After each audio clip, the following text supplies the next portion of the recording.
అంతకుముందుకు ఇప్పుడుకు తేడా ఏమంటే 1994 కన్నా ముందు ఈ జెడ్పీటీసీలు ఎంపీటీసీల వ్యవస్థ లేదు. ఇప్పుడు తెలిసింది ఇదంతా బర్డన్సమ్ అని. జిల్లా పరిషత్ కొన్ని సంవత్సరాలు నేరుగా ఎన్నికలు జరిగాయి, కొన్నిసార్లు పరోక్షంగా జరిగినాయి. ఇప్పుడుండే సిస్టమ్ ఎట్లా అంటే జిల్లా పరిషత్ ఉంటాడు, స్థాయి సంఘాలు స్టాండింగ్ కమిటీస్ అని ఉంటుంది. మీరు పేపర్లు వింటారు, రేపు జిల్లా పరిషత్ స్టాండింగ్ కమిటీ, అది కొద్దిగా చెప్తాను. సరే, సీఈఓ ఉంటాడు.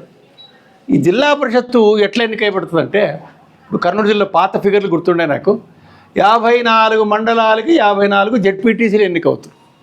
వాళ్ళ రోల్ ఏమి? ఓటేసి జిల్లా పరిషత్ చైర్మన్ను వైస్ చైర్మన్ను ఎన్నుకోవడం. ఆ తర్వాత మిగతా దాని బడ్జెట్ అది. మండల ప్రెసిడెంట్కి ఇక్కడ ఏం లింక్ లేదు, అది లోపం.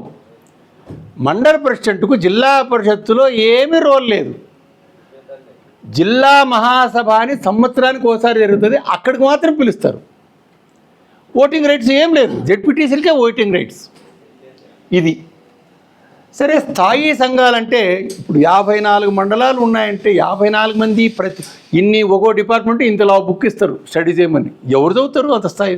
So standing committee, women and welfare, education, engineering, water works, ఇట్లా కమిటీలు వేస్తారు. 5 మంది 6 మంది. ఇప్పుడు పార్లమెంట్లో ఎట్లయితే కమిటీ సిస్టమ్ ఉందో ఇక్కడ కమిటీ సిస్టమ్.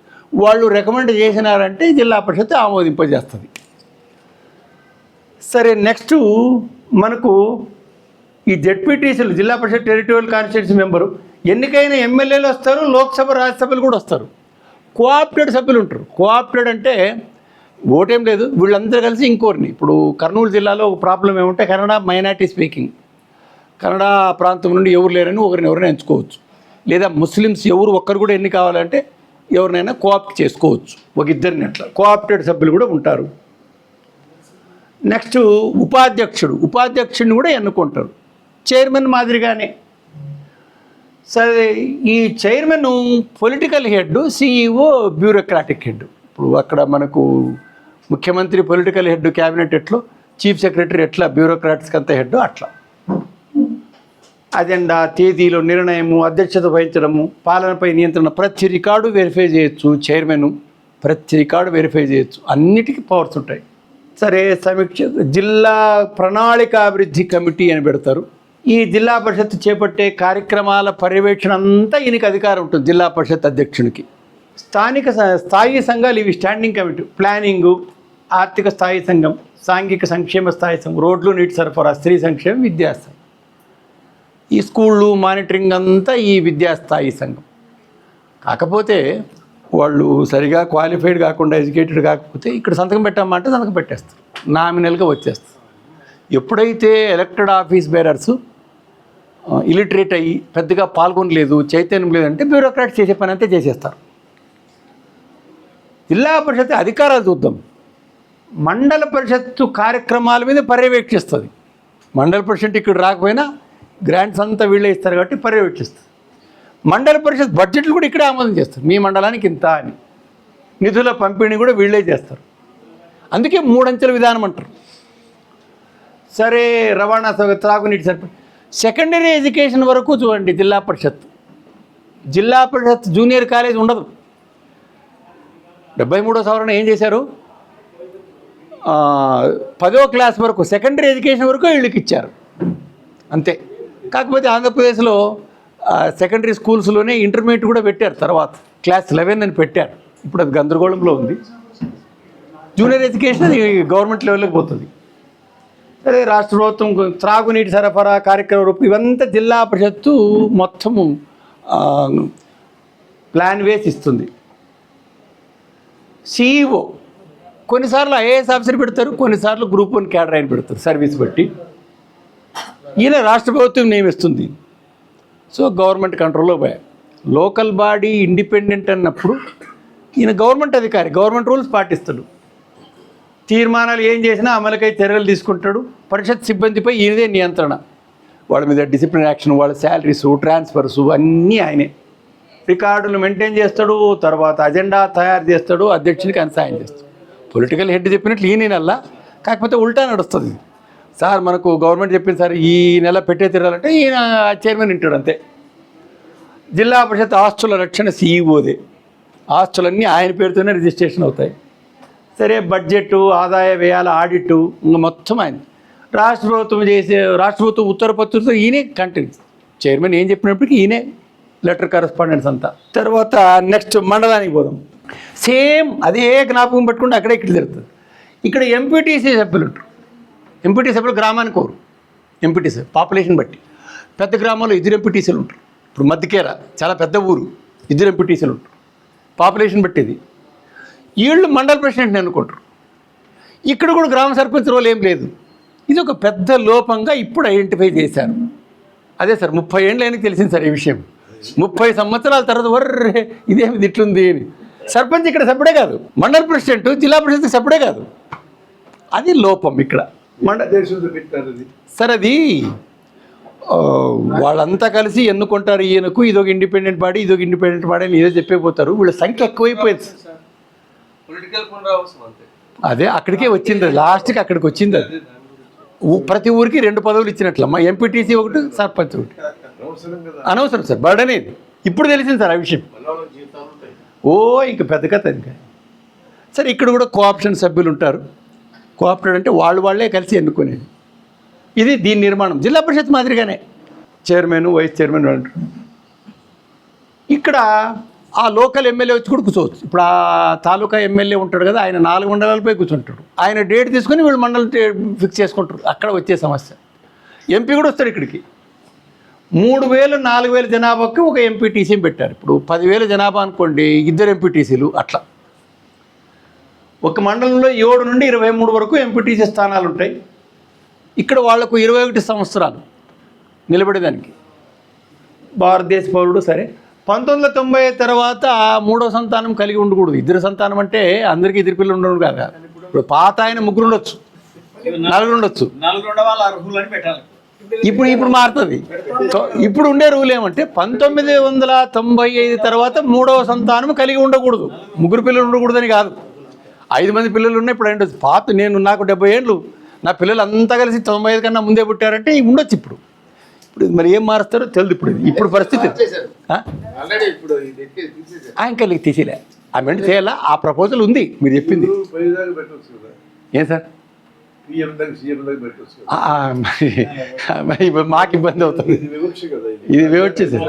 అదే కదా, అంటే దానికి కాన్స్టిట్యూషన్ అంటారు, ఇది చట్టము చేసుకోవచ్చు అంటారు. దీన్ని ఉండొచ్చు, ఇప్పటికే ఉండొచ్చు. ఇప్పుడే కాదు, అంటే 3వ సంతానం పుట్టి ఉండకూడదు. 95 తర్వాత డిస్క్వాలిఫై చేస్తారు. 95 తర్వాత 3వ పిల్లవాడు పుట్టి ఉండకూడదు. 95 కన్నా ముందే పుట్టి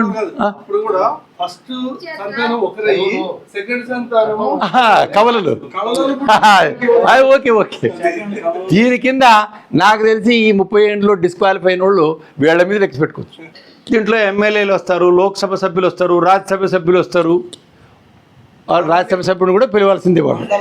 ఎవరు రారు. కలెక్టర్ కూడా సభ్యుడే రారు. జిల్లాకు వచ్చేది కష్టం. సో జిల్లా కలెక్టర్ కూడా శాశ్వత ఆహ్వానితులు. Date copy. ఇదే పెద్ద పని. మీటింగ్ జరపడమే ఒక పెద్ద పని. మీటింగ్లో నిర్ణయం తీసుకొని అమలు పరిచేది అక్కడ పక్కకు పెట్టు. మీటింగ్ పెట్టేదే ఒక పెద్ద పని వాళ్ళకి. దీంట్లో జిల్లా వ్యవసాయ మార్కెటింగ్ కమిటీ చైర్మన్ కూడా వస్తాడు. ఉపాధ్యక్షుడు ఉంటాడు. ఈయన్ని కూడా ఎంపీటీ. ఉపాధ్యక్షుడు ఎందుకంటే ప్రతి చోట ఉపాధ్యక్షుడు అంటే రాష్ట్రపతి, ఉపరాష్ట్రపతి అట్లా. ఈ కాన్స్టిట్యూషనల్ పవర్స్ అన్ని చోట ఉంటుంది. ఎందుకంటే సడన్గా చనిపోతే, డిస్క్వాలిఫై అయితే, లేదా రాజీనామా చేస్తే వెంటనే వేరే వాళ్ళకి ఇవ్వాలి. కాబట్టి ఒక 2 ఉపాధ్యక్షులు 2 ఉంటారా? జగన్ గవర్నమెంట్. ఓకే, అమెండ్ చేసినారేమో మరి.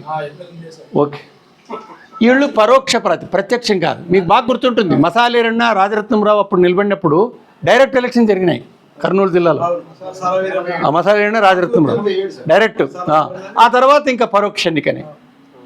పరోక్ష ఎన్నిక సులభం వాళ్ళకు. ఇదైతే ప్రచారం చేయాలో తిరగల. వీళ్ళైతే 54 మంది కదా కర్నూలు జిల్లాలో. ఈ 54 మందిలో మనకు కావాల్సిన 25 మంది కొంటే అయిపోయి కదా, సులభం ఇది. పదవీ కాలం వయసు. సరే, అవిశ్వాస తీర్మానం మీద కూడా చాలా ఉన్నాయి. మొదటి సంవత్సరం పెట్టకూడదు, ఒకసారి పెట్టినంత ఇంకో సంవత్సరం పెట్టకూడదు. అట్లా ఈ మాటికి తమాషకి పెడతారు అని. సరే, ఎంపీడీఓ ఈయన గ్రూప్ 1 స్థాయి. అది యాక్చువల్లీ ఈయన గ్రూప్ 2 ఉంటే గ్రూప్ 1 చేశారు. రాష్ట్ర ప్రభుత్వం ఇస్తుంది గ్రూప్ 1 స్థాయి ఉద్యోగి. ఈయన అజెండా తయారు చేస్తాడు. ఇక్కడ CEO ఏం చేస్తాడో ఎండిఓ అదే పని చేస్తాడు. అజెండా నిర్వహణ, రికార్డుల తనిఖీ, ఆస్తుల పరిరక్షణ, ఇంకా మండల ప్రెసిడెంట్ ఏమి చెప్తే దాన్ని ఇదేమో కమ్యూనికేట్ చేయడము, అన్నీ ఈయన అదే పని చేస్తుంది. అభివృద్ధి కార్యక్రమం పర్యవేక్షించడం. సరే, ఇది మండల పరిషత్తు సలహాపూర్వకంగా ఉంటుంది.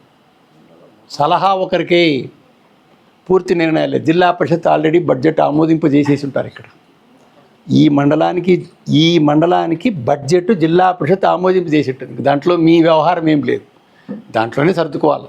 సలహాపూర్వకంగా ఉంటుంది.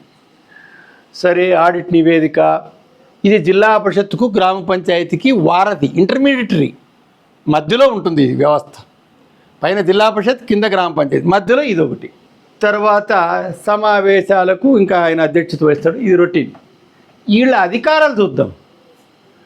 సమాజ అభివృద్ధి కార్యక్రమాలు, వ్యవసాయ రంగ అభివృద్ధి, గ్రామీణ వైద్యశాలలు, ఇవి మెయింటైన్ చేస్తారు.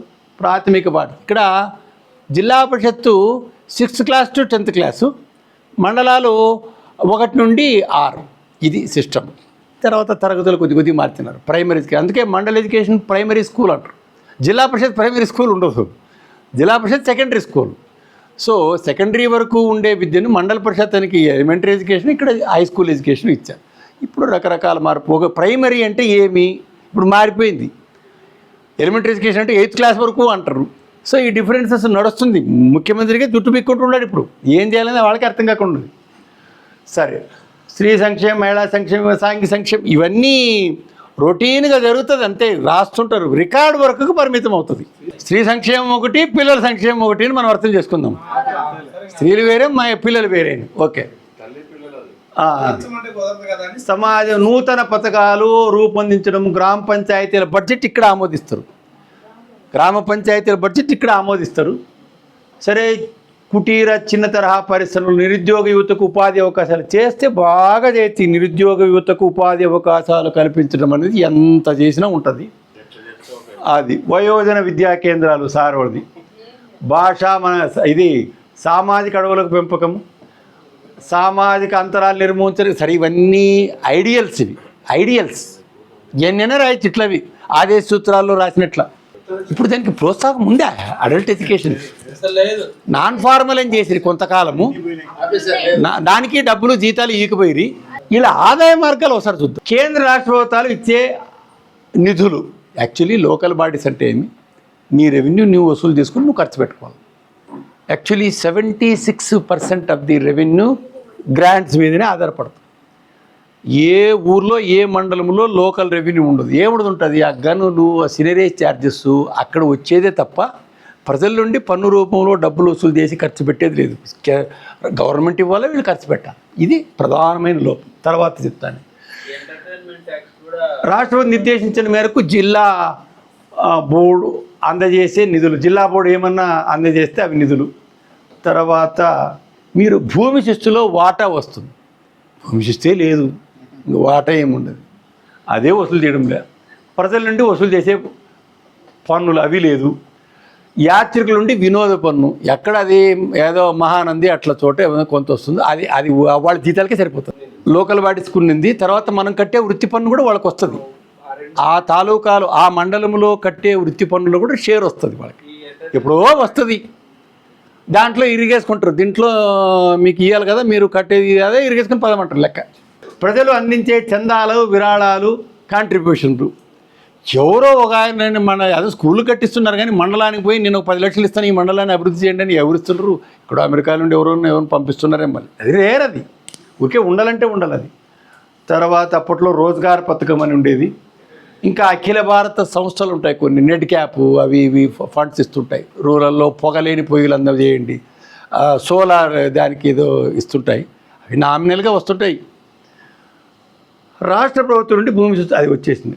గ్రాంట్లే అంటే దీంట్లో ఎక్కువగా మండల పరిషత్తుకు మనకి ఏమంటే భారతదేశం అంతా గ్రాంట్లతోనే నడుస్తుంది లోకల్ బాడీస్. అక్కడ దాని వ్యవస్థే అక్కడ ఫాల్ట్. అది గ్రామ పంచాయతీలు పోదాం. గ్రామ సర్పంచ్ ఉంటాడు గ్రామ సభలో, గ్రామ సర్పంచ్కి అధికారాలు ఇవన్నీ చూద్దాం. గ్రామ సభ ఇది నోవెల్ మెథడ్. ఈ మొత్తం పంచాయతీరాజ్ వ్యవస్థకు 1994లో కొత్తది ఏమంటే గ్రామ పంచాయతీ ఉంటుంది. గ్రామ పంచాయతీలు ఎవరు ఉంటారు? సర్పంచ్, ఉప సర్పంచ్, వార్డు మెంబర్లు. మనకు అంతవరకే తెలుసు. మనకు అంతవరకే తెలుసు. గ్రామ పంచాయతీ అంటే సర్పంచ్, ఉప సర్పంచ్, వార్డు మెంబర్. గ్రామ సభ అంటే 6 నెలలకు ఒకసారి గ్రామములో ఉండే ఓటర్లందరూ 3 చేశారా? అప్పుడు సంవత్సరానికి ఒకటి ఉండే. తర్వాత ఇప్పుడు ఏం చేశారంటే జనవరి 6 ఆగస్టు 5 కూడా అందరూ కలిసి ఇది చేయాలని అదొక టోకనిజం తెచ్చేసి ఎవరు పోతారు? స్కూళ్ళలో టీచర్లు పిల్లలే చేస్తారు అంతే. గ్రామస్తులంతా వచ్చి జెండా ఎగరేసేది అంత చైతన్యం ఉంటే ఇది అంతా అవసరం లేదు. అది పెట్టారు గ్రామ సభ అని, ఓటర్లందరూ రావాలని. ఇక ప్రత్యక్ష ప్రజాస్వామ్యం అనే దానికి ఇది ఈ గ్రామ సభ అనేది నాకు తెలిసి ఎక్కడ సక్సెస్ కాలేదు. వార్డు మెంబర్లే సరిగ్గా రారు, సర్పంచ్ తక్కువ, రేర్, చాలా రేర్. సరే, ఇక్కడ గ్రామ పంచాయతీ అధికారాలు చూద్దాం. నిర్మాణము చెప్పాను, ఆంధ్రప్రదేశ్లో భారతదేశంలోనే సెకండ్. పూర్వం నుండి ఉండారు సర్పంచులు, వేరే వాళ్ళకి కొత్త కానీ మనకేం కొత్త కాదు. కొత్త గ్రామ పంచాయతీ ఏర్పాటు చేయాలంటే కలెక్టర్ సిఫారసు మీద ఆ జనాభా బట్టి కొన్ని హ్యామ్లెట్లు డెవలప్ అవుతుంటాయి. పంచాయతీరాజ్ కమిషనర్ ప్రకటిస్తాడు. ఇది 500 మంది జనాభా ఉంటే అది గ్రామానికి గ్రామ పంచాయతీ ఉంటుంది. 500 మంది తక్కువ ఉంటే పక్క పంచాయతీలో వేసేస్తారు. దానికి ఒక వార్డు నెంబర్ ఇచ్చి దానికి కలిపేస్తారు, హ్యామ్లెట్ అంటారు. మన రాష్ట్రంలో దాదాపు ఇది కంబైన్డ్ స్టేట్, ఇది ఫిగరు 21,843 గ్రామ పంచాయతీలు ఉన్నాయి. వీటిని రాష్ట్ర ఎన్నికల కమిషన్ సెపరేట్ పెట్టారు. మళ్ళీ ఇది వేరే. ఆ state election commissioner, central election commissioner వేరే. మొన్న కమిషన్ ఒక రిపోర్ట్ ఇచ్చిందంటే 2 ఓటర్ లిస్టులు ఎందుకు? 2 ఓటర్ లిస్టులు ఉన్నాయి. లోకల్ బాడీ ఎలక్షన్స్కి వేరే, ఇది వేరే. ఈ 1 నేషన్ 1 ఇది ఉంది కదా, దానికి కూడా ఒకటే ఓటర్ లిస్టు పెడదాం. 18 ఏంట్లే. ఇంతకుముందు అయితే ఎమ్మెల్యే ఎంపీకి 21 సంవత్సరాలు, లోకల్ బాడీస్కి 18 ఉంటే 2 ఓటర్ లిస్టులు.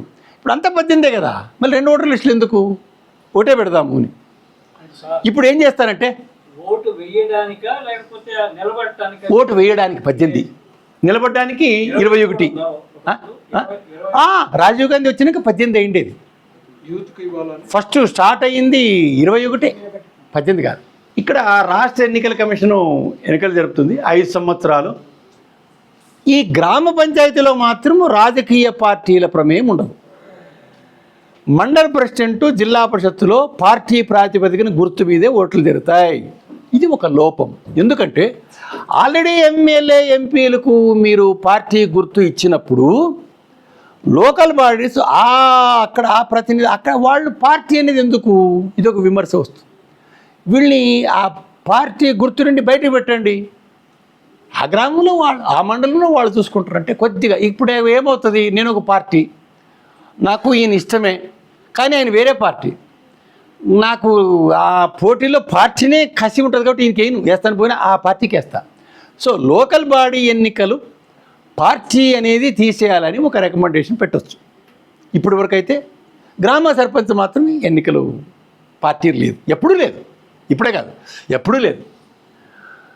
సరే, దీంట్లో 2 రకాల గ్రామాలు ఉన్నాయి, నోటిఫైడ్, నాన్ నోటిఫైడ్. నోటిఫైడ్ అంటే పంచాయతీ సెక్రటరీ ఉంటాడు ఆ ఊరికి, నాన్ నోటిఫైడ్ అంటే సర్పంచ్ ఎవడే ఉంటాడు. సరే, ఇప్పుడు సచివాలయం ఇప్పుడంతా వ్యవస్థ మారింది. రిజర్వేషన్లు రాష్ట్ర శాసనం నిర్ణయించిన మేరకు ఎస్సీలు ఎస్టీలకు వాళ్ళ జనాభా మేరకు మొత్తం స్థానాలు 1/3 వంతు మహిళలకు. ఇది ఉద్యోగాల్లో కోటా చూడండి, సేమ్ కోటా.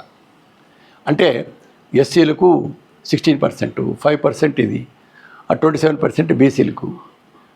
ప్రతి దాంట్లో మళ్ళీ అందుకే ఎస్సీ మహిళ, ఎస్టీ మహిళకు ఇస్తారు. లాటరీ సిస్టమ్ ఇది, లాటరీ సిస్టమే, జనాభా ప్రాతిపదికన కాదు. సో ఇక్కడ ఏమైపోతుందంటే ఒకసారి ఆస్పరి మండలంలో జరిగింది, ఎస్టీ మహిళకు వచ్చింది లాటరీలో. దురదృష్టమేమో ఎస్టీ మహిళ లేరు ఆ మండలంలో. ఆ మండలంలో ఆ మండలంలో ఆస్పరి మండలంలో ఎస్టీ మహిళ లేదు, ఎస్టీ మహిళ కేటాయించినారు. సో 3 సంవత్సరాల పాటు అది అట్లే ఉండిపోయాయి. అవును, అట్లా ఆ ఎలక్షన్ కౌంటర్మెంట్ ఎవరికి చెక్కలేదు. సో ఎప్పుడైతే రిజర్వేషన్ సిస్టమ్ కాంప్లెక్సిటీగా అయిందో, దాంట్లో కోటా ఇది, దీంట్లో కోటా ఇది అంటే అక్కడ మెయిన్ పర్పస్ సర్వ్ కాదు. రంగుల రత్నం మాదిరిగా నువ్వైన తర్వాత నువ్వు కూర్చో, నువ్వైన తర్వాత నువ్వు కూర్చో అనే రకం అవుతుంది, కానీ రియల్ పర్పస్ సర్వ్ కాదు. దీన్ని కాంప్లికేట్ చేసేస్తుంది. ఈ వీళ్ళకే తీసి పెట్టాలి, ఇది బీసీ మహిళ అనేది తీసిపెట్టు అంటే కావలసిన వాళ్ళు ఎట్లా ఎన్నిక అవుతారు? అదృష్టం ఉండే వాళ్ళు అవుతారు కదా. అదేదో కథలో ఏనుకు దండ ఇచ్చి ఎవరికన్నా వెయ్యి వాళ్ళు రాజు అవుతారు అన్నట్లు అవుతుంది. అదొక విమర్శ ఉంది. సరే, ఇది రిజర్వేషన్ ఉంది. బీసీలకు ఉంది. లోక్సభ ఎన్నికల్లో అక్కడ లేదు, బీసీలకు, మహిళలకు కూడా లేదు. ఇక్కడ పెట్టారు చట్టం ద్వారా. మనం సపరేట్ చట్టం చేసుకున్నాము. ఇది 1994 చట్టం ప్రకారం ఏ రాష్ట్రానికి ఆ రాష్ట్రం ఎంతైనా పర్సంటేజ్ ఇచ్చుకోవచ్చు. వాళ్ళు ఫ్రీడమ్ ఇచ్చారు. తర్వాత గ్రామ సభ అని చెప్పాను, ఇంతకుముందే చెప్పాను, కనీసం 2 సార్లునే ఎప్పుడు అది, ఆ తర్వాత మారుస్తుంటారు. విధులు ఇక్కడ గ్రామ పంచాయతీకి 2 విధులండి. కరణీయ విధులు, అకరణీయ విధులు అని. అంటే కరణీయ అంటే కంపల్సరీ, శానిటేషన్ కంపల్సరీ, వీధి లైట్లు కంపల్సరీ, రోడ్డు కంపల్సరీ, మంచినీరు కంపల్సరీ. ఆప్షనల్ అంటే పార్కులు, నీ డబ్బు వీలు బట్టి, వినోద మందిరాలు, లైబ్రరీసు, ఇట్లా కంపల్సరీవికి నీకు ఏం చెప్పకూడదు. డబ్బులు లేవయా నేను దానికి చెత్త ఎత్తేయలేకపోతున్నాను అనకూడదు. కంపల్సరీ చేయాలా. డబ్బులు లేవంటే నువ్వు ఈ రెవెన్యూ ఏదో ఒకటి చేయాలా, అంతే కదా. ఇంకా వినోద మందిరాలు అంటే డబ్బులు ఉంటే కట్టవచ్చు, లేకుంటే లేదు. ఈ విధులు ఏమి విధులు చేయాలని వాళ్ళకి తెలుసు పాపం. ఆదాయ వ్యయం లెక్కలు చూడాలా, ఆడిట్ నివేదికలు చూడాలా. చాలా చోట్ల పాపము వాళ్ళు డిఫాల్ట్ అవుతారు. ఏదో చెక్కు రాసేకపోతారు. వాడు ఎవడో డిపిఓ ఏం చేస్తాడంటే నీకు చెక్ పవర్ తీసేసినా ఉంటాడు. తెలుసో తెలియకో ఎర్రర్ చేస్తాడు. సరి అయిన టైంలో ఆడిట్ చేపిడు, అంత నాలెడ్జ్ ఉండదు కదా వాళ్ళకి. అది అదొకటి పట్టేస్తాడు, మళ్ళీ డబ్బులు తీసుకుంటాడు, ఇస్తాడు. ఇది గందరగోళం అయిపోయి ఆ వ్యవస్థ యొక్క ముఖ్య ఉద్దేశం దెబ్బతింటుంది. సరే, నిజంగా ఒక్కసారి జరిగింది వరంగల్ జిల్లాలో, మీరు వినుంటారు, 20 సంవత్సరాల క్రితం ఒక సర్పంచ్ 2 ఏళ్ళు అయింది. 2 ఏళ్ళు అయిన తర్వాత ఏం చేశా అంటే, నేను రెఫరెండం పెడతాను, నేనే కొనసాగల్లా వద్దా అని. వాడు ఛాలెంజ్ అనమాట. అవునా, ఛాలెంజ్ వరంగల్ జిల్లాలో. ఏమని, నేను 2 ఏళ్ళు సర్పంచ్ ఉన్నాను, అసలు నా పరిపాలన మీద మీకు ఇష్టం ఉందో లేదో.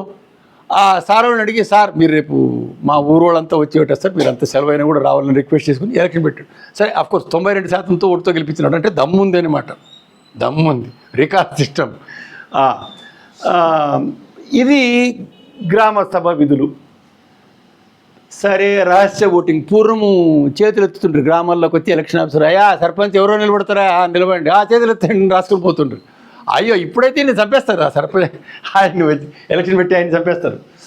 ఆ తర్వాత ఈ పంచాయతీని అవిశ్వాస తీర్మానం ద్వారా లేదంట. ఎందుకు లేదంటే డైరెక్ట్లీ ఎలక్టెడ్. ఇది జిల్లా పరిషత్ చైర్మన్ ఇండైరెక్ట్లీ ఎలక్టెడ్, మండల ఇండైరెక్ట్లీ ఎలక్టెడ్. ఇక్కడ అట్ట కాదు, గ్రామంలో వార్డు మెంబర్లు కాదు ఎన్నుకునేది సర్పంచ్ని, ఓటర్లు. కాబట్టి అవిశ్వాస తీర్మానం ప్రశ్నే లేదు. ఇక్కడ కావాలంటే మీరు వైస్ చైర్మన్ని పీక్పారేయచ్చు. ఈయన డిస్క్వాలిఫై కావచ్చు. ప్రభుత్వం చట్టం చెప్పి ఉంటుంది కదా, ఏదైనా డబ్బులు తిని అది ఆడిట్ కాకపోతే ఇంకా ఏమైనా తప్పు చేస్తే అది. సరే, సర్పంచ్ లేనప్పుడు ఉప సర్పంచ్ సమావేశాలకు అధ్యక్ష వహిస్తాడు, అది రొటీన్. అది ఈయన 30 రోజులకు ఒకసారి తప్పనిసరిగా మీటింగ్ ఏర్పాటు చేయాలి, కోరం 1/3. ఇది మీటింగులు చాలా చోట్ల రొటీన్గా, అంటే పెద్ద ఊర్లో జరుగుతూ చిన్న ఊర్లో సంతకాలే. ఉప సర్పంచ్ ఎన్నికలు జరగాల. ఈ రికార్డు తనకి ఎగ్జిక్యూటివ్ అధికారిని నియంత్రించడం. కొన్ని ఊర్లో ఈవో ఉంటాడు, పెద్ద ఊర్లో ఈవో ఉంటాడు. ఈవో ఈయన కంట్రోల్లోకి వస్తాడు. Political head, government bureaucratic head, అట్లా సిస్టమ్ ఉంది ప్రజాస్వామ్యంలో. గ్రామాభివృద్ధి అధికారి ద్వారా గ్రామ పంచాయతీకి కావాల్సిన సమాచారాన్ని సేకరించడం. ఈయన ఏం తీసుకోవడం, అంతా సెక్రటరీ చూసుకుంటుంటాడు. సరే, సభ్యుల అనర్హతలను జిల్లా పంచాయతీ అధికారి దృష్టి తీసుకురావడం, గ్రామ పంచాయతీ నిర్ణయాలు అమలుపరచడం, ఇది వాళ్ళ పని. ఇక్కడ డిఎల్పిఓ అని ఉంటాడు, డివిజన్ కోర్టు, ఆయన ఆడిట్ చేస్తుంటాడు. డిపిఓ కూడా ఉంటాడు. సరే, ఒక నెల డివిజనల్ వీళ్ళు ఏమన్నా రిజల్యూషన్ పాస్ చేస్తే 1 నెల లోపల వాపస్ కొట్టాలి, దీన్ని మార్చుకోండి. యాక్చువల్లీ ఫుల్ పవర్స్ ఉండాలి వాళ్ళకి. ఇక్కడ ఏమైపోతుందంటే వీళ్ళు ఎప్పుడైతే చైతన్యం తగ్గిందో అఫీషియల్స్ స్ట్రాంగ్ అయిపోతారు.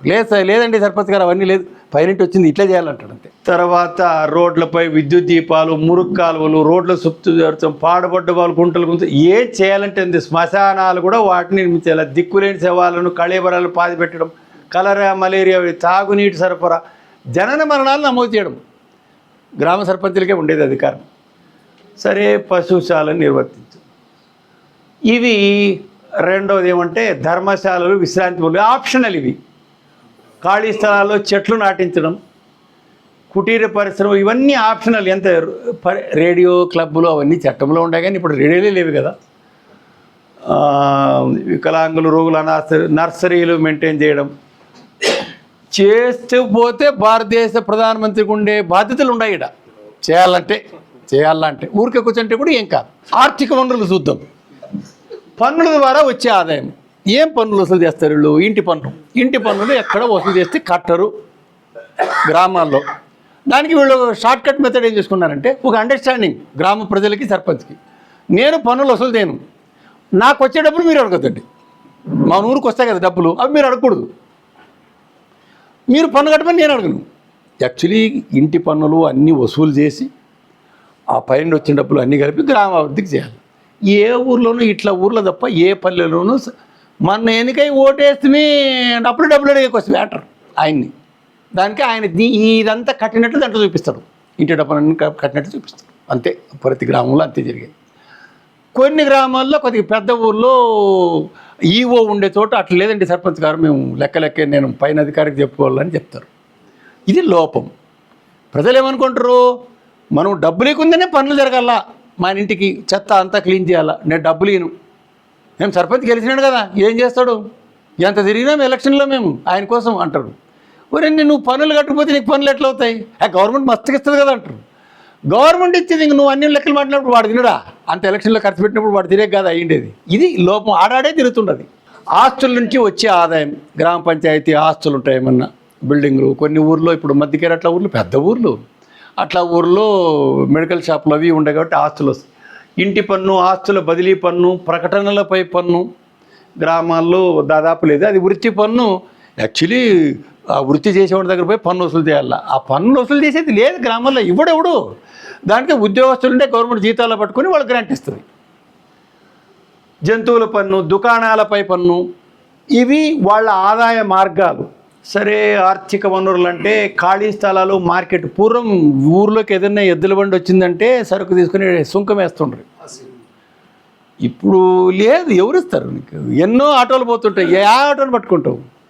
ఆ తర్వాత మార్కెట్లు ఉంటే కాస్త పెద్ద ఊరైతే పనులు ఎక్కువ ఉంటాయి, ప్రభుత్వం గ్రాంట్లు ఇవ్వాల్సిందే. చెప్తానే, భారతదేశంలో గ్రామ పంచాయతీ లోకల్ బాడీస్కి 76% ప్రభుత్వ గ్రాంట్ల మీద ఆధారపడుతుంది. అసలు వీటి ఎగ్జిస్టెన్సే అవసరం లేదనిపిస్తుంది. మేమే వసూలు చేసుకొని మేమే నడుపుకుంటామనే స్థాయికి వచ్చినప్పుడు తప్ప అది సక్సెస్ కాదు. మేమిచ్చిన డబ్బులు ఖర్చు పెట్టేదానికి నువ్వెందుకు? మా అధికారులు లేరా? మళ్ళీ నువ్వెందుకు ఎన్నిక? సరే, పాఠశాలలు, ఆసుపత్రులు, గ్రంథాలయాలు, స్వచ్ఛందంగా దాతలు ఇచ్చే విరాళాలు. Okay, last slide. ఇంకా ఈ లోపాలు ఒకటి స్టడీ చేసేస్తే అయిపోతుంది. ఎందుకు సమస్యలు ఉన్నాయి? స్వతంత్ర ప్రతిపత్తి కదా. 73వ సవరణ ప్రకారం ఇవి ఇండిపెండెంట్ ఆర్గనైజేషన్. గవర్నమెంట్ జోక్యము లేదు, ఉండకూడదు. కానీ ఏమి ఎదురవుతున్నాయి చూద్దాం ఇప్పుడు ప్రాక్టికల్గా. ఈ 74-75 సంవత్సరంలో 11, 12 షెడ్యూల్లో అధికార విధులు విస్తృతంగా ఉంది. కానీ ప్రతి దాంట్లో రాష్ట్ర ప్రభుత్వం జోక్యం చేసుకుంటుంది. పైనుంటి ఎంత జోక్యం చేసుకుంటావు అంత ఇండిపెండెన్స్ పోయినట్టే కదా. పైనుంటి ఇది ఖచ్చితంగా జరపవలేనో అని ఎందుకు సర్క్యులర్ ఇచ్చినామంటే ఇంక ఇండిపెండెన్స్ ఏముండదు. పైనుండి వచ్చింది అమలు పరుస్తాం, ఇంక దానికి ఇండిపెండెన్స్ ఏముంది? స్వతంత్ర ప్రతిపత్తి లేదు కదా. కాబట్టి ఎంత ప్రభుత్వము జోక్యం చేసుకుంటుందో అంత ఇండిపెండెన్స్ పోతుంది, స్వతంత్ర ప్రతిపత్తి పోతుంది, అటానమీ ఉండదు. సరే, నెక్స్ట్ స్థానిక పరిపాలనపరమైన అధికారులు పూర్తిగా బదలాయించవు. గవర్నమెంట్ తమ చేతిలో ఉండాలని చెప్పి ఏమీ బదలాయించదు. ప్రతీది తన మీద. నువ్వు వచ్చి మీరు వర్క్ అదంతా దాన్ని మాతో అప్రూవల్ తెచ్చుకోపోండి అంటారు, తిప్పుతుంటారు. ఏదో విధంగా సర్పంచ్ కూడా 8 దినాలు తిరుగుతాడు, వాళ్ళ చుట్టూ డబ్బులు ఇస్తాడు. ఇదే జరుగుతుంది అన్నట్టు. మా ఊరు మా విషయమయ్యా, మీరు మాకు గ్రాంట్ ఇవ్వండి, ఆ లెక్కలు ఓచర్లు కావాలంటే మేము తర్వాత ఇస్తాం, మా ఊరు డబ్బులు మాకి. మధ్యలో మీ జోక్యం ఏమి? దానికి ఖర్చు పెట్టండి, దీనికి ఖర్చు పెట్టండి, ఫలానా విగ్రహం కట్టండి, పొట్టి శ్రీరాములు జయంతిని జరపండి, ఫలాంతి జరపండి అని పైనుంటి ఇస్తూ ఉంటే దానికే పోతాయి ఖర్చు అంతా కదా.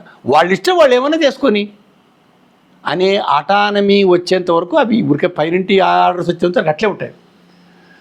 తర్వాత తమ గుప్పిట్లో ఉంటాయి అధికారాలు. ఏ ప్రభుత్వము బదలాయించలేదు, ఏ రాష్ట్ర ప్రభుత్వము ఇవ్వలేదు, తన దగ్గరే ఉండాలనుకుంటుంది. ఉద్యోగులపై నియంత్రణ. కనీసం మీ కింద పనిచేసే ఆయన ట్రాన్స్ఫర్ చేసే అధికారం కూడా లేదు. ఇప్పుడు మండలాల్లో టీచర్లు ఉంటారు, మండల స్కూల్స్, ఎండిఓకు ట్రాన్స్ఫర్ అధికారం ఉంటుందా? ఏం లేదు, డిఓ చూసుకుంటాడు. ఇంకా లోకల్ బాడీ అనే అర్థం ఏముండదు. అవునా? పోయా మండల ప్రెసిడెంట్ అంటాడు ఇప్పుడు టీచర్. బుక్ కంప్లైంట్ చేసుకుంటావు, పోయాడు గుమాస్తకు 500 ఇస్తే ఆ పేపర్ తీసిస్తాడు, నీ దేవుడు ఉండదు. సో వాళ్ళకి ఏం భయపడరు. సో లోకల్ బాడీకి ఇండిపెండెన్స్ ఏముంది అని.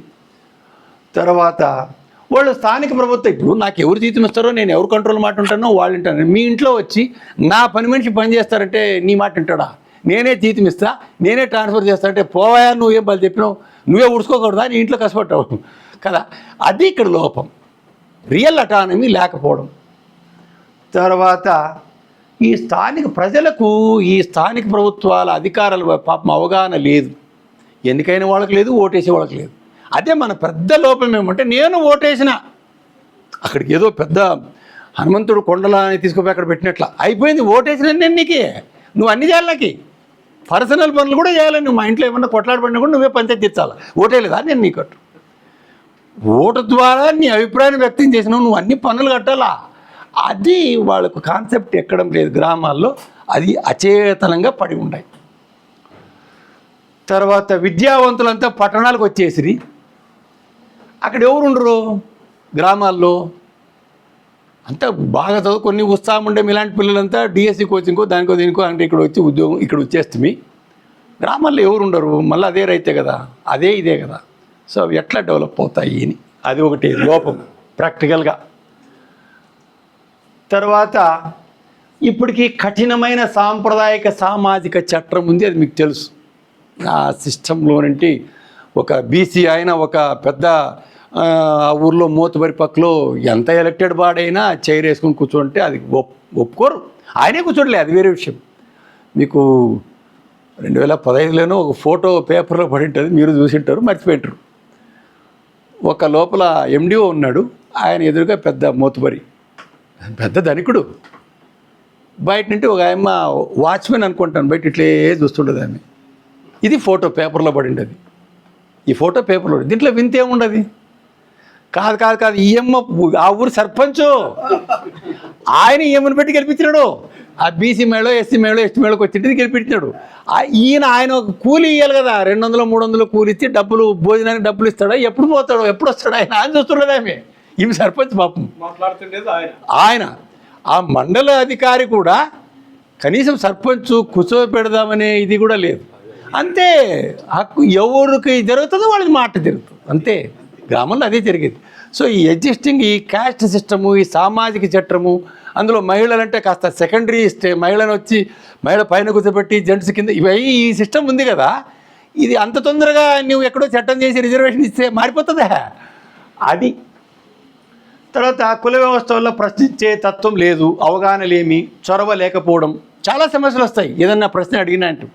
అది మీరు రోడ్డు వేయించినారు కదా, మా స్ట్రీట్లో అసలు ఎవడను అసలు మా ఊరు అనేది, మరి మా ఊరు కాదా, మా ఊరేనా, ఎవరు కొడుకు నువ్వు అన్నప్పుడు ఇంకేమి చేస్తాడు.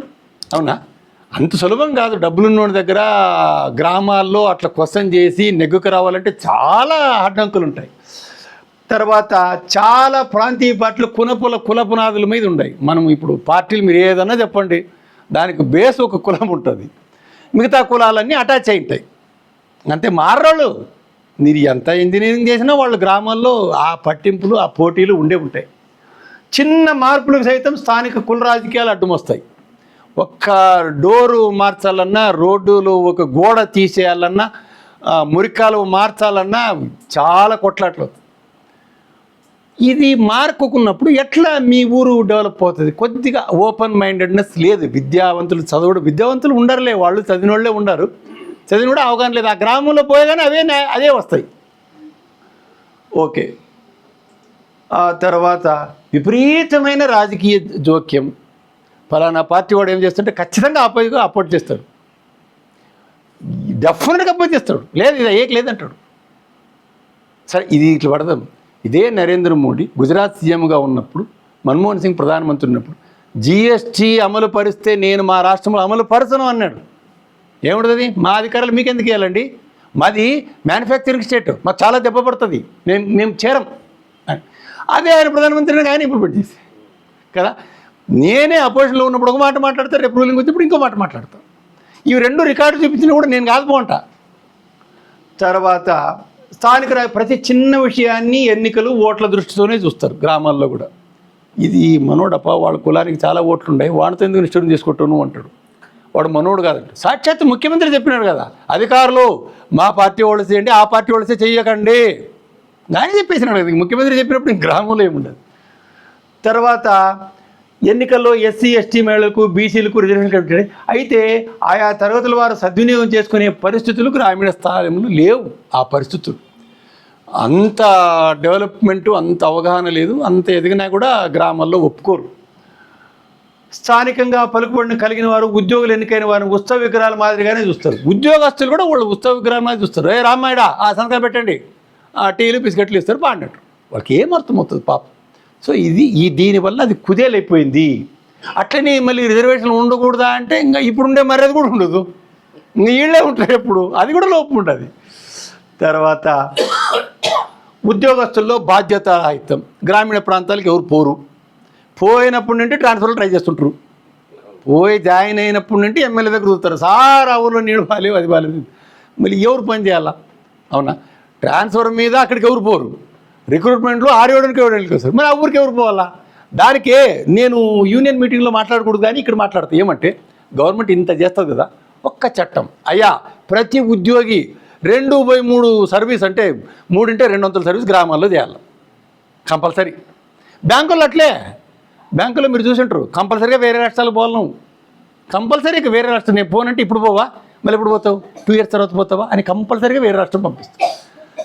ఉద్యోగస్తులు కూడా గ్రామాల్లో 70% 60% జనం ఉన్నారన్నప్పుడు నువ్వు గ్రామంలోనే పని చేయనంటే ఎట్లా? రిక్రూట్మెంట్ కూడా పోవడమే, ట్రాన్స్ఫర్ కూడా పోవడమే, మళ్ళీ అక్కడ కూడా పని చేయాలా? కాబట్టి నీవు ఏం చేస్తావు, నీ సర్వీసులో రూరల్ సర్వీస్ ఉండాలనే క్లాజు ట్రాన్స్ఫర్స్ ఎప్పుడు పెట్టడు, ఉద్యోగం ఇచ్చేటప్పుడు పెట్టడు, ఎప్పుడు పెట్టడు. ఎవరు పోతారు? నేనే పట్టణానికి రావాలని అనుకుంటా. కంపల్సరీ అంటే చచ్చినట్టు పోతారు. ఆ తర్వాత సరే నివసించడానికి ఉద్యోగస్తులు నిరాసక్తితో ఉంటారు. మెయిన్ ఎడ్యుకేషను, హెల్త్, ఆ ప్రాబ్లం కోసమే పట్టణానికి వచ్చేది, అంతా పట్టణానికి వచ్చేది దానికోసమే. చూడు ఈ ఇరుకిరుకు రోడ్లు చిన్న రూముల్లో చచ్చి చెడి ఉండేది ఏంటంటే ఆ హెల్త్ ఫెసిలిటీస్ బాగుంటాయి, పిల్లలు చదువుకుంటారు. ఇదే దీనితోడు ఖాళీలు భర్తీ చేయరు. అవునా? ఒక్కొక్క పంచాయత్ సెక్రటరీ 3 ఊర్లు ఇస్తారు, వీఆర్ఓకి 4 ఊర్లు ఇస్తారు. యారు చేస్తాడు? యాదవ్ చేస్తాడు, చేసిన కాటికి చేస్తాడు. అన్న మీ మెయిన్ పర్పస్ సరువు కాదు, ఇవి లోపాలు. సరే కొద్దిమంది ఉద్యోగులే ఎక్కువ గ్రామాలు చూసుకోవాల్సి ఉంటుంది. ఒక ఊరు చేసేవాడికి రెండో ఊరు ఇన్ఛార్జ్ ఇచ్చినప్పుడు సక్సెస్ఫుల్గా చేస్తాడా? సగం కాదు పని, సగం అవుతుందా లేదు. దాంట్లో ఇంకా లేజినెస్, కరప్షను, లెథర్జీ, అవగాహన లోపము. పట్టణాల్లో ఆ ఊళ్ళో 3 ఉండరు, నాకే సంపు తింటాడు మా సార్, బోలేనంత పని. చేసిన వాడికి ఫుల్ పని ఉంటుంది గవర్నమెంట్లో, చేయనివాడు ఖాళీ తిరుగుతుంటాడు. సరే రాజ్యాంగం ప్రకారం పదవి కాలం ముగిసిన 6 నెలల లోపల ఎన్నికలు నిర్వహించాలా, పెట్టడు. 50 ఓటు కోర్టులకు వేసేస్తారు. బీసీ ఎన్నికల పాపులేషను ఇప్పుడు కౌంటింగ్లో ఉండేది కాబట్టి మళ్ళీ పెడతామంటారు. ఇప్పుడు నెక్స్ట్ ఇయర్ ఇక్కడ లోకల్ బాడీ ఎన్నికలు జరగాల ఆంధ్రప్రదేశ్లో, నెక్స్ట్ ఇయర్ అనుకుంటా, నెక్స్ట్ ఇయర్ కొద్దిగా మన రాజకీయంగా ఏమన్నా అపోజిట్ ఉన్నప్పుడు పెట్టడు, యాదవ్ కోర్టులకు వేసేస్తారు. ఆ కోర్టులకు వేస్తే 6 నెలలు సంవత్సరం అవుతుంది. అవునా? ఇట్లా ఏదో విధంగా వాయిదా పెడతారు. రాష్ట్ర ప్రభుత్వాలు సకాలంలో ఎన్నికలు నిర్వహించి సహకరించవు. రాజకీయ అనానుకూల వాతావరణం ఉన్నప్పుడు తమకు అనుకూలంగా ఉంటే పెడతారు, లేకుంటే పెట్టరు. నువ్వేమన్నా అరిసి గీమొత్తుకో. కోర్టులు ఒరే రాజ్యాంగం రాశారు పెట్టండి అంటే కూడా పెడతాం. ఇది ఒక్క పని ఉంది, ఇది అయినాక పెడతాం. ఎప్పుడో మళ్ళీ ఇది లోపాలు. ఆర్థికపరమైన సమస్యలు చూద్దాం. వాళ్ళ ఆదాయాలకు విధులకు పొంతనే లేదు. గ్రామ పంచాయతీ ఆదాయం ఎంత, వాడి విధులు ఎంత? విధులు చూసినారా? శ్మశానాల నుండి పిల్లలకు వ్యాక్సినేషన్ సెంటర్ ఓపెన్ చేసే వరకు ఉన్నాయి. ఊర్లో చెత్త ఎక్కడ క్లీన్ చేస్తాడు? అంత డబ్బే ఆడుంది వాడి దగ్గర. చాలా వాటిలో వసూలైన పనులు ఉద్యోగుల జీతభత్యాలకే సరిపోతాయి, ఆ వసూలు చేసింది వాటికే సరిపోతుంది. ఎప్పుడో ఏజ్ ఓల్డ్. ఇప్పుడు ఈ ఊర్లో లైబ్రరీ సెస్ వసూలు చేస్తారు. లైబ్రరీకి ఎవరు పోతారు? కర్నూలులో మీరు ప్రాపర్టీ ట్యాక్స్లో లైబ్రరీ సెస్ కడుతుంటారు అందరూ నాతో సహా. లైబ్రరీ ఏమన్నా ఉపయోగం ఉండదా? అసలు అవసరమా లైబ్రరీ? అన్ని ఇంట్లోనే ఉన్నప్పుడు ఆడొక 10 పేపర్లు వేస్తాడు, పాత బుక్కులు 4 ఉంటాయి, దాంట్లో బుక్కులో ఏముండదు ఇంతవరకు ఎవరు తెలియదు. ఇదే లైబ్రరీ, వాడి జీతాలకు సరిపోతుంది. సో పర్పస్ సర్వ్ కాదు. తర్వాత కేంద్ర రాష్ట్ర ప్రభుత్వాలు ఇచ్చే గ్రాంట్లు, పైన గ్రాంట్ వస్తే ఖర్చు పెడతారు, లేకుంటే లేదు. ఈ గ్రాంట్ల కోసమే ఎన్నికవుతారు. పెద్దగా ఆదాయంలో ఉన్న వాటిని సక్రమంగా వసూలు చేసుకునే యంత్రాంగం లేదు. ఇప్పుడు ఎల్ట్ అయిపోయింది. గవర్నమెంట్ అధికారం వస్తే మాకేమో డబ్బులు తెస్తాడంటారు కానీ మేము పన్నులు కట్టాలని ఎవరైనా అంటారా? అధికారం వచ్చినాడు నేను పన్ను కట్టాలని ఎవరైనా ఆలోచన చేస్తారా? అధికారం వచ్చినాడు అని మెల్లగా ఆధార్ కార్డు బ్యాంక్ పాస్బుక్ తీసుకుపోతారు. సార్ అందుకే ఏమేమో తెప్పిస్తాం మాకేం రాదు కదా సార్. గవర్నమెంట్ అంటే డబ్బులు ఇచ్చేది, మనం కట్టేది కాదు అనే అభిప్రాయం పడిపోయింది. సరే, రాష్ట్ర ప్రభుత్వాల నుండి నిధుల ప్రవాహం సరిగా రాదు. ఎన్నో రూల్స్ కిందికి జారుకుంటా రావాలంటే ఇక్కడ పని చేయలేరు, వాళ్ళకి కాంట్రాక్ట్ డబ్బులు రావు. ఇది ప్రధానమైన లోపం. తర్వాత అన్ని రంగాల మాదిరిగానే ఇక్కడ కూడా అవినీతి తీవ్రమైన జబ్బు. రాజకీయ నాయకులకు ఉద్యోగం, ఇది ఒక యాక్సిస్. రాజకీయ నాయకులకు ఉద్యోగం ఉందేమో కాంట్రాక్టర్ యాక్సిస్ కదా ఇది. గ్రామ పంచాయతీలోనే కాదు, రాజకీయ నాయకులు ఉంటారు, ఉద్యోగ బంధం సహకరిస్తుంది, వీళ్ళు తిరిగి కాంట్రాక్ట్ డబ్బులు ఇస్తాడు. ఈ ముగ్గురు నడుస్తూ ఉంటారు. వీళ్ళు ఒకరికొరు ఏ పార్టీ వచ్చినా ఈ అడ్డుగోడను ఛేదించుకొని నిధులు చేరవలసిన వారికి చేరే లోపల ఎంతో భాగం కుంచుకుపోతుంది. గ్రామ స్థాయిలో తీరు పైనుండి అక్కడి నుండి ఏమనుకుంటాడు, మీరు చంద్రబాబు ఓడిపోయినప్పుడు కూడా ఇంత చేస్తే నేను ఎట్లా ఓడిపోయినా అని. మన జగన్ కూడా ఒరేని 60 లక్షల మందికి నేను స్కాలర్షిప్లు ఇది పింఛన్ ఇచ్చినా, అది ఇచ్చినా, ఇది ఎట్లా అవుతుంది 11 సీట్లు, నేను 4.5 లక్షల కోట్లు పంచినా 11 సీట్ల అంటే వీళ్ళు అక్కడ విడుదల చేస్తారు. ఈ బ్యూరోక్రాటిక్ డిలేలో ఇంకిపోయి వస్తాయి, చాలా సతాయించిస్తారు. ఒక్క 3,000 పింఛన్కి 10 సార్లు తిప్పుతారు. ఆ 10 సార్లు తిరిగినప్పుడు ఆ పింఛన్ వచ్చాయి, పింఛన్ తీసుకుంటే సంతోషం ఏమవుతుంది, కానీ బాగా తిడుతుంది అధికారులు. ఈ జగనే ఇంత చేసిండేది, ఎన్ని పేపర్లను ఎన్ని తిప్పినట్టారు. ఈ బ్యూరోక్రాటిక్లో ఉండేది అది. అవినీతిని స్టాప్ చేయడానికి రూల్స్ ఉన్నాయా? రూల్స్ కోసం అవినీతి స్టార్ట్ అయ్యి ఉండదు, తెలుదు. ఈ రెండు ఎక్సెస్. ఇంకా ఒక ఆయన రీసెర్చ్ చేశానంటే 12 రకాల విధులు ఇంకా ఇవ్వాల. రాజ్యాంగంలో రాసిండే దానికన్నా ఇక్కడ డెలిగేట్ చేయలే ఇంతవరకు. 27 రకాల ఉద్యోగులను బదలాయించాల్సింది. యాక్చువల్లీ టీచర్స్ మండల పరిషత్కి హ్యాండ్ ఓవర్ చేయాలి, టీచర్స్ని జిల్లా పరిషత్కి హ్యాండ్ ఓవర్ చేయాలి. వాళ్ళు అనుకునేది ఇలా. ఇప్పుడు డిఈఓ కంట్రోల్లో ఉంటారు కదా, లేదు. బదిలించే చిత్తశుద్ధి కూడా లేదు. ఇది తారైనప్పుడు 13వ ఆర్థిక సంఘం రాష్ట్ర ప్రభుత్వాలతో నిమిత్తం లేకుండా స్థానిక ప్రభుత్వాలకు పన్నుల్లో వాటాను అందించాలని సూచించింది. ఇక్కడ ఒక స్టేట్ ఫైనాన్స్ కమిషన్ ఉంది, రాష్ట్ర ప్రభుత్వం ఇచ్చేది కాదండి, ఆ లెక్కలు చూడాలని నువ్వే ఇయ్యి అని. ఒక అక్కడైతే ఎట్లయితే ఫైనాన్స్ కమిషన్ ఉంది, ఇక్కడ ఒక ఫైనాన్స్ కమిషన్ ఉంది. ఎవరికి తెలుస్తుంది? స్టేట్ ఫైనాన్స్ కమిషన్ ఉంది. అదొక ఆఫీస్ మాదిరిగా లెక్కలు రాసుకుంటూ ఉంటారు అంతే వాళ్ళు. అలాగే ఎన్నికైన ప్రతినిధులకు సంబంధించిన అన్ని విషయాల్లో శిక్షణ ఇప్పిస్తారు. వాళ్ళ పాపం ఏ ఎడ్యుకేషన్ అక్కడికక్కడికే ఉంటుంది, శిక్షణ టోకన్గా నడుస్తుంది. ఏమయ్యా మా ఊరు సర్పంచ్ కూడా సార్ పోయేస్తుంటే, సార్ బాగా జరిగింది సార్, పొద్దున్న ఇడ్లీ వడ, మధ్యాహ్నం భోజనము స్వీటు, సార్ బాగా చూసుకుంటారు సార్ అంటే ఇవన్నీ ఆయన ఇంత బుక్లు ఇచ్చినారు ఆయనకు. ఏం అర్థమవుతుంది? ఆయన బాగా జరిగిందంటే ఇడ్లీ వడ ఇచ్చింది చెప్తాడు ఆయన. స్థానిక అన్ని ఎన్నికలు పార్టీ రహితంగా జరగాలి. ఇక్కడైనా పార్టీలు దూరం పెట్టాలని సజెషన్. ఇక్కడైనా పార్టీల్ని లోకల్ బాడీ అయినప్పుడు ఆ పార్టీలు దూరం పెడితే మహాప్రసాదంగా ఉంటుంది. ఈ పంచాయతీ లక్ష్యం నెరవేరుతుంది. ఎన్నుకున్నవాడు మనవాడైతే మంచివాడైతే ఆటోమేటిక్గా మనం చెప్పాల్సిన పని లేదు అన్ని. ఎన్నుకున్నవాడు చెడ్డవాడైతే మనం చెప్పాల్సిన పని కూడా లేదు. కాబట్టి మీరు ఎన్నుకునే వాళ్ళు మంచివాడిని ఎన్నుకోండి అని చెప్పినాడు. అట్లా ఈ మధ్య మా అల్లుగుండు పక్కన మల్లెపల్లె ఉంది, మల్లెపల్లె అక్కడ బ్యాంక్ మేనేజర్ రిటైర్ అయ్యి ఆ ఊర్లో గారండి వెంకటేశ్వర రెడ్డి చాలా మంచి. ఆయన వచ్చిన తర్వాత గ్రామంలో ఉన్నటువంటి నిధులు ఏమేమి ఉండవో స్టడీ చేసి మండలానికి జిల్లాకి తిరిగి ఆ సుమారుగా 3 కిలోమీటర్లు ఉంటుంది. ఇక్కడ నుండి తార్ రోడ్ వేయించారు మల్లెపల్లి హైవే నుంచి. తర్వాత వరుసగా ఒక 30, 40, 20 పడి ఉంటాయి ఎలక్ట్రిక్ పోల్స్ పెట్టి లైట్లు వేయించాడు, వీధి లైట్లు వేయించినాడు. మనం ఇక్కడ దూరం నుండి చూస్తే ఏదో తిరుపతి కొండకి వేసినట్టు కనపడతాయి రాత్రికి పోతే. వాడు అల్లుగుండోడు మా పిల్లలు ఇప్పుడు పగలగొట్టినాడు. వాడు పందెం వేసుకొని అది పడగొడితే 20 రూపాయలని పడ్డాయి. పడగొట్టి వాళ్ళు వచ్చి మా స్కూల్కి వచ్చి వాళ్ళ నాయనోళ్ళని పిల్లలకి అది మరి డబ్బులు కట్టించి అది వేయించాడు. ఆయన సచివాలయం పైననే సోలార్ సంబంధించి మొత్తం వేయించి ఆ ఊర్లో ఉన్న అందరికి పంపు సెట్లతో సహా ఎలక్ట్రిక్ అందరికి ఫ్రీ ఇచ్చి మళ్ళీ అమ్ముతున్నాడు వేరే వాళ్ళకి, అంతంతా ఏదో ఆదాయం వస్తుంది. చూడు, ఒక వ్యక్తి చదువుకున్న వ్యక్తి ఆ గ్రామం బాగా చేయాలని బలమైన కోరిక సర్పంచుకుంటే ఆటోమేటిక్ వస్తాయి. ఆ ఊళ్ళో అందరికీ డబ్బులు వసూలు అంటే ఇది చేయాలని ఒక పెద్ద బీహార్ నుండి కొంతమంది వర్కర్స్ తీసుకొచ్చి ఎంపగొడ్డాది ఫ్యాక్టరీ పెట్టినాడు. ఫామ్ పెట్టి పాలన్నీ ఆ ఊరికి కావాల్సిన పాలన్నీ అక్కడ తీసుకొని మిగతావి వాళ్ళ సచివాలయ ఉద్యోగస్తులు 89 గంటలకే వస్తుంటాడు సర్పంచ్. సచివాలయ ఉద్యోగస్తులు సచివాలయం అడుగుకోవాలి. అసలు నేను సార్ కూడా పెట్టిన చూసొస్తామని అక్కడ ఒక జగన్ పెట్టినటువంటి విలేజ్ క్లినిక్లు ఉన్నాయి. విలేజ్ క్లినిక్లు ఎట్లా జరుగుతామని చూస్తే అక్కడ ఉన్న అమ్మాయి, పక్క ఊరు అమ్మాయి, అది ఉన్న అమ్మాయి సార్ క్వశ్చన్లు వేసినాడు, 10-12 క్వశ్చన్లు, అన్నిటికీ సమాధానం చెప్పేది. ఇవన్నీ ఇంకా నువ్వు బాగా సార్ చెప్పినట్టు బాగా నేర్చుకోవాలమ్మా, డాక్టర్ పుట్టుకుందంటే చూసి తెచ్చుకొని చూసుకో, మన వల్ల మన మాట్లాడే ఎవరికి జనం వస్తారు అని వాళ్ళని. మన మొత్తము ఎంత ఇంజనీర్ అడిగితే ఎంత ఉంది మల్లెపల్లిలో భూమి అంటే పలానా సౌడు ఇంత ఉంది, ఇది ఇంత ఉంది, అది ఎన్ని బోరీలు ఉంటాయో చెప్తారు.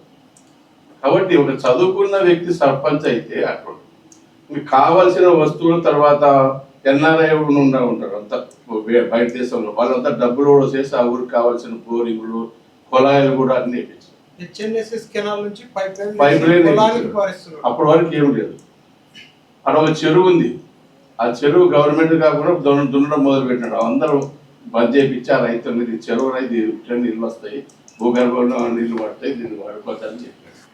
అంటే ఇన్ని పనులు అంటే నేను చెప్పేదేమంటే ఒక చదువుకున్న వ్యక్తి సర్పంచ్గా మారితే అన్ని హక్కులు తెలుసుకొని అంటే ఆ ఊరికి కావాల్సిన ముఖ్యమైన పనులు ఏమేమి ఉన్నవన్నీ రాసుకొని ఒకటి తయారు చేసుకుంటా పోతారు. ఆయన లాస్ట్గా పెద్ద ఇల్లు ఉన్నా ఒకప్పుడు వాళ్ళ ఆయన ఫ్యాక్షన్లో చంపేసినారు. ఆ ఊళ్ళో ఒక డిఎస్పీ, రిటైర్డ్ డిఎస్పీ వాళ్ళందరూ కలిసి ఆయన లాస్ట్గా ఇంట్లో ఉన్నాడు. ఎవరికి పోయినా రెస్పెక్ట్గా కూర్చోబెట్టి మా ఊరు పరిస్థితి ఇదే సార్, ఇట్లా ఉంది సార్, ఇంకేం చేస్తే బాగుంటుంది సార్ అని సలహాలు అడుగుతారు. బ్యాంక్ మేనేజర్ కాబట్టి బ్యాంక్ అసోసియేషన్ నుండి వచ్చిన డబ్బులన్నీ ఏదన్నా గ్రామాలకు ఏమైనా తయారు చేసి పట్టుకొని వచ్చి ఆ గ్రామానికి పెడతాం. ఇవన్నీ చెయ్యాలని కోరిక రాజకీయ నాయకులకు ఉంటే పవర్, సార్ చెప్పినట్టు పెద్ద పవర్, లేదా తినాలనుకున్నా కూడా పెద్ద పవర్ తింటాడు. రెండు విధాలు ఉంటాయి. కాబట్టి మనము ఎందుకు చెప్తున్నానంటే నిజంగా చేసే వ్యక్తులు ఫలాను ఇప్పుడు మొత్తం కాలం మారింది కాబట్టి యూట్యూబ్లో వచ్చిన తర్వాత పెద్ద జనంలోనే ఒక మంచి ఇది వచ్చి అయ్యే మా జనాభాకు తగ్గట్టు మా డబ్బులు ఏమేమి వస్తాయి, మా స్కూళ్ళకి సంబంధించినట్టువి, వైద్యం సంబంధించినవి రైతులకి మాకందరికి ఇస్తే ఏ రైతుకి ఏమి ఇవ్వాలో మేము నిర్ణయించుకుంటాం. మీరు పైనుంటే సార్ చెప్పినట్టు పైనుంటే మొత్తం నీళ్లు కట్టడం, నీళ్ళ ట్యాంకులు నిర్మించాలంటే ఆ ఊళ్ళో ఫుల్ నీళ్లు బాగా ఎక్కిపాటు వాడు ఏం చేస్తాడు, ఆ నీళ్ళ ట్యాంకు తీసుకొని యాదవ్లో పగిలిపోయిన కాడ ఈడే బల కొట్టి రిపేర్ చేయించడం, బొమ్మలు పెట్టి ఆ నీళ్ళని మొత్తం కాగేస్తాడు. కాబట్టి ఆ ఊర్లో బలమైనటువంటి ఒక అందరూ ఎదుర్కొనే సమస్యలు ఏమేమి ఉండవంటే చాలా ఉంటాయి. అవన్నీ టీచర్లు పొద్దున్నే పోతాడు సార్, సర్పంచ్ పోయి స్కూల్లో కూర్చుంటాడు. ఇప్పుడు మనం బాగా చెప్పగా సార్ 20 ఎకరాలకి ఏమి 10 ఎకరాలు మర్చిపోయింది అంటాడు. అంటే నువ్వు బాగా చెప్పలేదని, ఏం చదువు చెప్పలేదని అర్థం. ఇంగ్లీష్ కూడా చెప్తారు అని. ఒకసారి నన్ను పిలిపించి హెడ్ మాస్టర్ మీరే సార్ మా పిల్లలు ఎట్లా మాట్లాడతారు స్పీచ్ ఎట్టిప్పిస్తారో మా సార్లు ఇచ్చి ఈ ప్రైజులు అని మన నన్ను దొరకపోయి ప్రైజులు ఇప్పించారు. అక్కడ ఉన్న టీచర్ మాకంటే ముందు స్కూల్కి పోతుంటారు. ఇప్పుడంటే ఫేషియల్ వచ్చింది. నేను అంటే ఒక సర్పంచ్గా తెలిసిన వ్యక్తి స్ట్రిక్ట్ ఉంటే ఉద్యోగస్తులు కూడా ఉరుకుతారు. ఇంకా సార్ చెప్పినట్టు మన సర్పంచ్ ఎవరో ఎక్కడి నుండి వస్తే ఇంకేం చెప్తారు. కాబట్టి ఎన్నుకునేవాడిని బలంగా ఉంటే బాగుంటుంది అనేది నాకు చిన్న మల్లెపల్లెలోనే తెలిసిపోయింది. ఇటువంటివి మనము ప్రచారం చేయాలి. చూడయ్యా పలాని విలేజ్.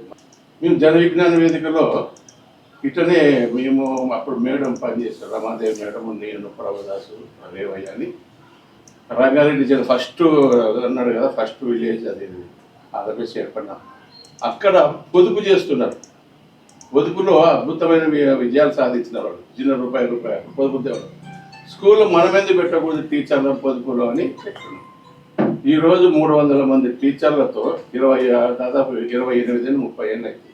93 పెట్టింది. ఈరోజు 4 కోట్లు 5 కోట్ల కర్ణబడుతూ రూపాయి వడ్డీతోనే జరుగుతుంది పొదుపు ఉపాధ్యాయ పొదుపు సంఘం జన విజ్ఞాన వేదికలు అంటే. అంటే ఒక ప్లాన్ మీద చదువుకొని ఇది మనకు అవసరం. నువ్వు అర్ధ అడుగు ఒక 4 లక్షలు 5 లక్షలు రెడీగా ఉంటాయి డబ్బులు రూపాయి వడ్డీకే ఇస్తారు. ఎవరైనా చనిపోయిన దాంట్లో పొదుపులో ఉన్న ఒక టీచరు తప్పక 30,000 వాళ్ళకి ఖర్చు లేదు. గవర్నమెంట్ ఇచ్చేది 5,000 10,000 30,000 25 ఇస్తుంది. 30,000 మామూలు ఇచ్చేస్తారు వాళ్ళ ఇంటికి. ఎవరన్నా ఇప్పుడు వరకు చాలా భయపడి ఒక్కసారి ఇద్దరు ఎగిరేస్తే ఏముంది పర్వాలేదు. ఇప్పుడు వరకు ఎవరు ఒక పైసా ఎగిరేయలేదు టీచర్. ఒక నమ్మకము, ఒక ఇల్లు చేయగలరు, ఇల్లు చేస్తారు అని ఒక నమ్మకం ప్రజలకు ఏర్పడితే ఆ అధికారి మీద కానీ, ఆ సంస్థ మీద కానీ, తర్వాత ఆ యొక్క సర్పంచ్ మీద కానీ నిజంగా జనం ఆయనతో పాటు నడుస్తారు. ఆ విధంగా మనం కూడా గ్రామాల్లో వెళ్ళి ఇటువంటి కార్యక్రమాలు పలానా చేస్తున్నారా మీరు చేయకూడదు. ఇటువంటి ఒక కొంతమంది యూత్ని తయారు చేసుకొని వాళ్ళకి సార్ చెప్పినట్టు జరగబోయే ఫస్ట్ ఎయిడ్ ఇటువంటి విషయాలకి నేర్పిస్తే బాగుంటుంది అనేది.